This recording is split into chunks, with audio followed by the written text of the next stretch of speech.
I'll show you how it's done. Shazam!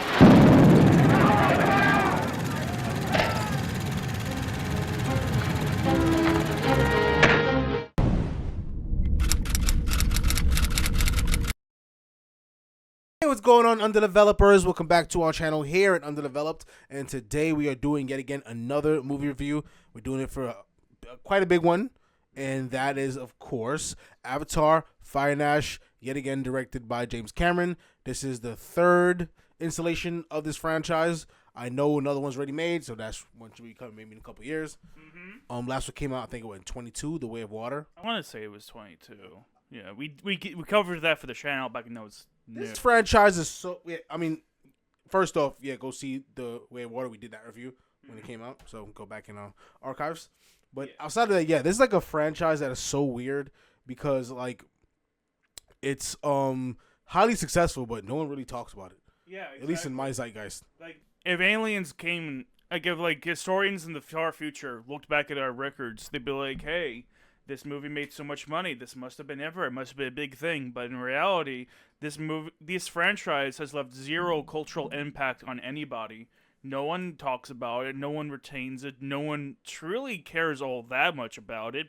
But they like seeing the blue people do cool blue people things. Yeah, also because James Cameron directs it, and the technology is very cutting edge. So, Avatar: Fire and Ash. I mean, I like it. Mm-hmm. I mean, I never hated any of these movies, just that these movies don't leave quite an impression. But in terms of impression, I'll say this probably gave me the most. I felt. I mean, I haven't seen Way of Water since it came out, so maybe I'm due for a rewatch with that one. This was kind of bloated for sure. This is over 3 hours long. Yeah, it's kind of crazy. But they had a lot of nice arcs going on. They did. I found actually look compelling. I think they did a good job building off of the foundation The Way of Water left for them. I agree. Yeah. Yeah, because a lot of stuff was happening. I was generally more engaged. The story was a lot more focused than The Way of Water was, because The Way of Water had like a bunch of side plots that just kind of coming and going. It was kind of hard to get invested. You had introducing so many new characters. Yeah. But here it's like most of the characters are already familiar with, so it's a little easier to care about them when something happens to them. And the few new characters they added were pretty good. Like, I really liked Una Chaplin as the main antagonist. I thought she was good. Like, the performance itself was good. Yes. The character herself is written very weakly, in my opinion. But as far as performance goes, I'm glad.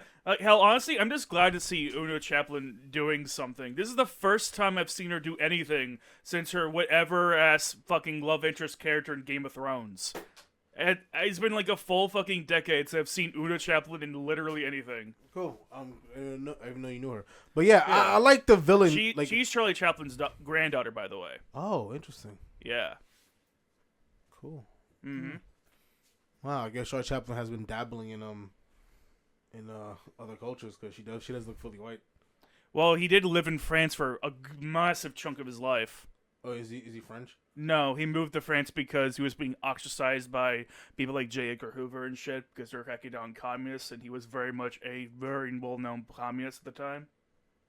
So he fled the country, went to France, did a bunch of shit in France for most of his life, barely ever returned to the States after that.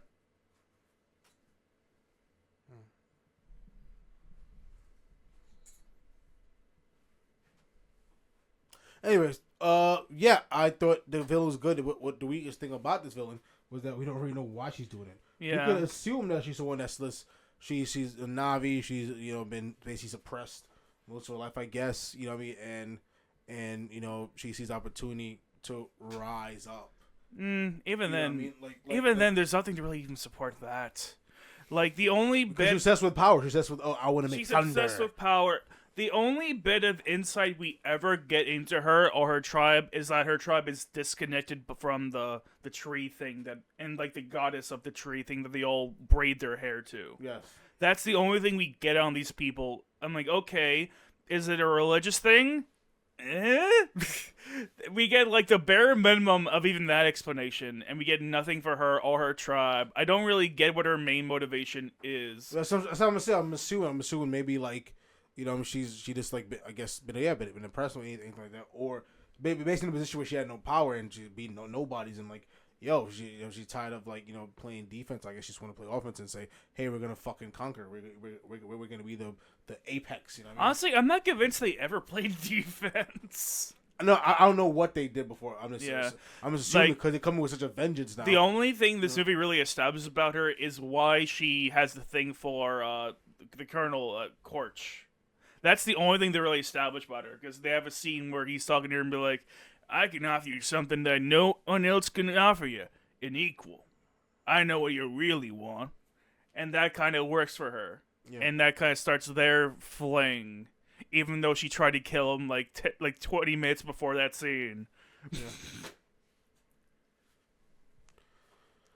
Like, honestly, I think the Ash Tribe is like the worst written aspect about this whole movie, because they're just so bland, so basic. But as a force, though, I think they're definitely fun to watch it. Yeah, and good villains. Yes, but also just they're held up by their actors. Yeah. And then because even though we have these new antagonists, it still feels like it's the Colonel Court show. Even though General Edie Falco's there trying to be like, hey, you shouldn't be doing this stuff, and he just ignores her fucking orders and gets no real consequences for that. Yeah, I mean, she just override him, but that didn't really go too far. Yeah, because he just ignored her orders, even though she's the one in command. She's the general here. But they did set up a good arc for him in a way that is he gonna like finally turn to the other side, because at this point he's been around just as much as Jake on this fucking planet. Yeah, you know what I mean. So it's like, as he's starting to show integration, even if it's on the other side. And I like the idea that like, hey, this guy's fighting, but what exactly is he fighting for at this point? Like, you know what I mean? Like, and he was starting, and it's, he was dead set on his mission. Is like, it was a touch of like uncertainty, you know what I mean? And I like that. That's what makes it interesting, because the whole other things though, it definitely war and the environment, you know what I'm saying? Yeah, honestly, this movie, even the last movie, very much makes it. This is way more about personal cause than anything about the actual mission, and that's only gone like higher in the second movie to do Spider is the kid. Because Big One was basically, what are we fighting for exactly? He's fighting because he wants to get back in with his kid. And also mainly because he's been doing this mission for so long. Because it's like, and this is what I'm doing. He did take Jake's betrayal kind of personally when he was a human. So it's also selling a vendetta as well. Yes. So it's like at this point, like the fact that he doesn't even listen to his superiors makes it clear to me it's not about the mission. It hasn't been about the mission for a long time for him. He's doing what he wants because he feels the need to. Because he wants to take Jake down. He wants to get back in with his kid. That's what he wants. But then, I mean, like when him and Jake, like in the beginning, you know what I mean, where he basically spared him for a second so he could lead him to the Ash Tribe, because that's where his kid was. Yeah. There's some moments. There still was a hit that it's still moments where it's like I guess me and him are not that different. You know what I mean? We've both been here for this long period of time. We had a couple moments of camaraderie between them throughout the movie, which made it kind of jarring when he suddenly turned and like, no, I'm joining up with the Ash Tribe now. Fuck you. Yeah, that was kind of one, because I'm like, okay, what, did she mind fucking with some shit? I'm like, okay, he just cool with this. I mean, we know she did, but he got pissed when she did that, because everyone gets pissed when she mind fucks people. That's like half of what she does. Yeah, she used her braid thing to fuck with you, and and get you to like. So I guess that gets you to admit secrets, because that's why I think because how to use it. But he ends up getting together with her anyways. Yeah, because he was definitely not under control when he made that decision. Yeah, so that part of the story was a little wonky. Yes. So definitely some holes here, but that's probably the weakest part of it. But other than that, I thought the fight scene was great. I thought the visuals was probably the best. You know what I mean? Like, there's so much detail going on in these in this world. It's so layered out. Like, even in like a shout depth of field, you still see activity going on in the background. Yeah, I just wish we didn't see it in 3D so I could appreciate the effects better. Yeah, I mean, I didn't mind 3D. I mean, 3D is not my favorite, but I'm like 3D. It felt it's coming out at you. I think You know what I think It's 3D makes immersive. the movie look worse. I was not a fan of this 3D. Okay.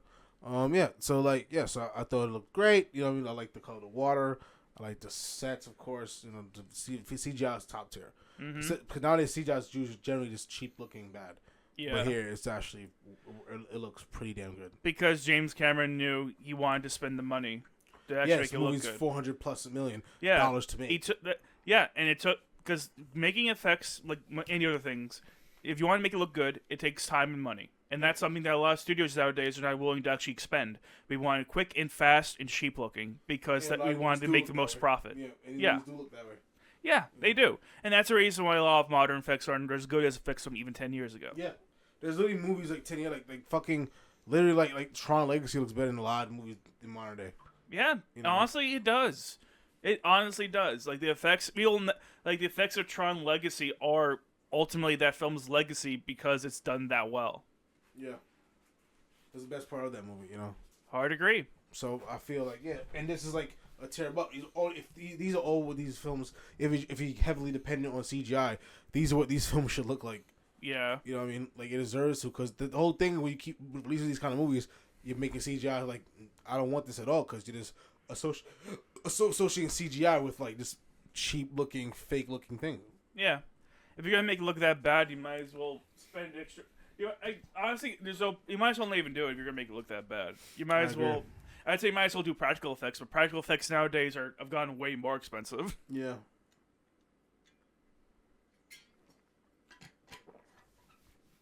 Yeah. But other than that, I think anything else to say? I'd say of the 3 Avatar movies we have so far, I think this is the strongest. I agree. Yeah, I think it builds off the second one really nicely. A lot of interesting different plot points. A lot of, like I said, reasoning behind why they're doing what they're doing. You know what I mean? And it's a lot of huge emotional beats. You know what I mean? Like there's one scene where I thought something really drastic was about to happen, but then eventually got saved. I'm like, yo, this is stakes here, real stakes. Yeah, and they aren't afraid to start killing off characters. No, they're not. Yeah. Yeah. I like this movie. I think I'll give it a score of 82% Rotten Tomatoes. Wow. I was thinking of giving it a 72, which is the highest I've given any of these movies. Yeah. Well, I thought Jane liked it was a little better than you did, because I know you definitely had a lot more dislike for the first one. Yeah, I mean, even then, this movie I feel like does have some it does have some pacing issues, but it is definitely stronger than the last 2 movies because the second movie had way worse pacing issues in my opinion. Just like a lot of shit was happening, like doing this and this. It's too jumbled. Here it's more focused. I think that bit fit the movie, but just the villains themselves. I'm like, again, I love the performance, but damn, there's so little to these stories, and I just want more from them. Sure. Yeah. Anyway, I think that's all I have to say for Avatar until the next one comes out, frankly. I can't imagine speaking on it again. Yep. See you guys in the next one. Hey, you like a subscribe button, y'all. Catch you for our next video. Hey, guys.